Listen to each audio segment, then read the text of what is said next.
सरदारपुर मोहम्मद आसफ से ticket holder PP 205 उम्मीदवार MPA कप्तान के सिपाही महर अब्दुल्ला नवाज मराली ने प्रेस क्लब बाटी बंगला के सहाफ़ियों से गुफ्तगू करते हुए कहा, हुकूमत की नाकस पॉलिसियों की वजह से ज़राअत का शोबा तबाही के दहाने पर पहुंच चुका है। किसानों को उनकी मेहनत का मुआवजा नहीं मिलता, जबकि महकमा ज़राअत का रिसर्च का शोबा बीजों के लिए मौसमी असरात के मुताबिक मेहनत नहीं करता, जिसकी वजह से फसलें मौसमी असरात की वजह से ख़राब हो जाती हैं।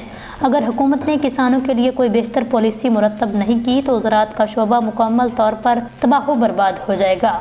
उन्होंने कहा, पंजाब हुकूमत ने काश्तकारों से गंदम खरीदारी ना करके उनके साथ बहुत बड़ा जुल्म किया। काश्तकार कई साल पीछे चला गया है। उन्होंने कहा, इस साल गंदम की काश्त बहुत ज़्यादा कम होने का भी अंदेशा है।